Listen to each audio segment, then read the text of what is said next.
ಬಿಸಿಲಿಗೆ ಬಂದಂತಹ ಬೆಂಗಳೂರು ಮಂದಿಗೆ ಮಳೆ ದರ್ಶನ ಆಗಿದೆ. ಬಿಸಿಲಿಗೆ ಬೇಸತ್ತಂತಹ ಬೆಂಗಳೂರಿಗರಿಗೆ ಗುಡ್ ನ್ಯೂಸ್ ಸಿಕ್ಕಿದೆ. ಏಪ್ರಿಲ್ 25ರಿಂದ ಮೇ 5ರವರೆಗೂ ಕೂಡ ಭಾರಿ ಪ್ರಮಾಣದಲ್ಲಿ ಮಳೆಯಾಗುವಂತಹ ನಿರೀಕ್ಷೆ.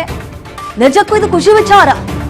ಹವಾಮಾನ ಇಲಾಖೆಯಿಂದ ಮಳೆಯ ಮುನ್ಸೂಚನೆಯನ್ನ ಹೊರಡಿಸಲಾಗಿದೆ. ಸತತ 7 ದಿನಗಳ ಕಾಲ ರಾಜಧಾನಿಯಲ್ಲಿ ಮಳೆಯಾಗುವಂತಹ ನಿರೀಕ್ಷೆ. ನೋಡಿ, ಈಗಾಗಲೇ ಬಿಸಿಲಿಗೆ ಕಂಗೆಟ್ಟು ಹೋಗ್ಬಿಟ್ಟಿದ್ದಾರೆ ಜನರೆಲ್ಲರೂ. ಏನಪ್ಪ ಬಿಸಿಲಿದು ಇಷ್ಟರ ಮಟ್ಟಿಗೆ, ಹಿಂಗಿದ್ದು ಬಿಟ್ರೆ ನಾವು ಹೆಂಗ್ ಬದುಕೋದು? ಈ ಕಲಬುರಗಿ ಭಾಗದಲ್ಲ ಆ ಕಡೆ ಎಲ್ಲ ಹೋಗ್ಬಿಟ್ರೆ ಇರಕ್ಕೆ ಆಗಲ್ಲ. ಆ ಕಡೆ 40 ಡಿಗ್ರಿ ಸೆಲ್ಸಿಯಸ್ ಈ ಬಿಸಿಲಿನ ಪ್ರಮಾಣ ಹೆಚ್ಚಳವಾಗಿದೆ. ಬೆಂಗಳೂರಲ್ಲೂ ಕೂಡ ಇದೆ. ಬಟ್ ಕಂಪೇರಿಂಗ್ ಟು ಬೇರೆ ಬೇರೆ ಈ ಜಿಲ್ಲೆಗಳಿಗೆ ಹೋಲಿಸದೆ ಬೆಂಗಳೂರು ವಾಸಿ ಅಂತ ಹೇಳ್ಬೋದು. ಹಾಗಾಗಿ ಬಿಸಿಲಿಗೆ ಬಂದಂತಹ ಬೆಂಗಳೂರು ಮಂದಿಗೆ ಮಳೆ ದರ್ಶನ ಆಗತ್ತಂತೆ. ಸೊ ಗುಡ್ ನ್ಯೂಸ್ ಕೊಟ್ಟಿದ್ದಾರೆ ಹವಾಮಾನ ಇಲಾಖೆಯಿಂದ.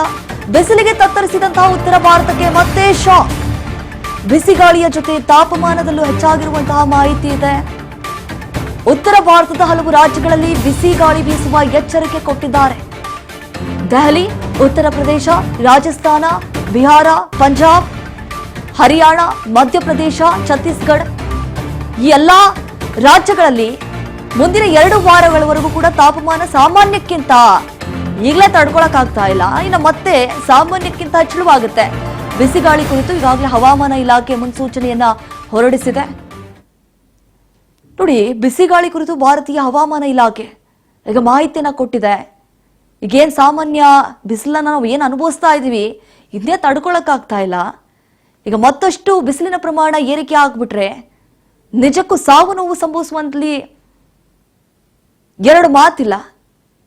ಏಪ್ರಿಲ್ 25ರಿಂದ ಮೇ 5ರವರೆಗೂ ನಮ್ಮ ಬೆಂಗಳೂರಿನಲ್ಲಿ ಮಳೆಯಾಗುವಂತಹ ನಿರೀಕ್ಷೆ. ಈಗಾಗಲೇ ಹವಾಮಾನ ಇಲಾಖೆಯಿಂದ ಮಳೆಯ ಮುನ್ಸೂಚನೆ ಕೊಡಲಾಗಿದೆ. ಈ ಉತ್ತರ ಭಾರತದಲ್ಲಿ ಅಲ್ಲಿ ಮಳೆ ಅಲ್ಲ ಅಂತೆ. ಬಿಸಿಗಾಳಿ ಕುರಿತು ಈಗ ಅಂದ್ರೆ ಸಾಮಾನ್ಯಕ್ಕಿಂತ ಮತ್ತಷ್ಟು ಪ್ರಮಾಣದಲ್ಲಿ ಬಿಸಿಲಿನ ತಾಪ ಹೆಚ್ಚಾಗುವಂತಹ ಸಾಧ್ಯತೆ ಕೂಡ ಹೆಚ್ಚಾಗಿದೆ. ಹಾಗಾಗಿ ನಿಜಕ್ಕೂ ಇದು ಉತ್ತರ ಭಾರತಕ್ಕೆ ಬಿಗ್ ಶಾಕ್ ಅಂತ ಹೇಳಲಾಗ್ತಾ ಇರುವಂಥದ್ದು. ಸರ್ವೇ ಸಾಮಾನ್ಯವಾಗಿ ಬಿಸಿಲಂದ ತಕ್ಷಣ ಎಲ್ಲರೂ ಕೂಡ ಹೊರಗಡೆ ಹೋಗೋದಕ್ಕೂ ಕೂಡ ಭಯ ಬೀಳುವಂತಹ ಪರಿಸ್ಥಿತಿ. ಹೇಳಿ ಕೇಳಿ ಈಗ ಏನ್ ಸಾಮಾನ್ಯ ಬಿಸಿಲಿಗೆ ಹೊರಗಡೆ ಹೋಗಕ್ಕಾಗ್ತಾ ಇಲ್ಲ, ಅಂಥದ್ರಲ್ಲಿ ಈಗ ಸಾಮಾನ್ಯಕ್ಕಿಂತ ಹೆಚ್ಚಾಗ್ಬಿಟ್ರೆ ಮುಂದಿನ ಪರಿಸ್ಥಿತಿ ಹೇಗಿರುತ್ತೆ ಅನ್ನೋದೀಗ ನಿಜಕ್ಕೂ ಜನರು ಯೋಚನೆ ಮಾಡ್ತಿದ್ದಾರೆ. ದೆಹಲಿ, ಉತ್ತರ ಪ್ರದೇಶ, ರಾಜಸ್ಥಾನ, ಬಿಹಾರ, ಪಂಜಾಬ್, ಹರಿಯಾಣ, ಮಧ್ಯಪ್ರದೇಶ, ಛತ್ತೀಸ್ಗಢ ಇಷ್ಟೂ ರಾಜ್ಯಗಳಲ್ಲಿ ಈಗ ಬಿಸಿಗಾಳಿ ಮತ್ತೆ ಜಾಸ್ತಿ ಆಗುತ್ತೆ ಅನ್ನುವಂತಹ ಎಚ್ಚರಿಕೆಯನ್ನ ಕೊಟ್ಟಿದ್ದಾರೆ.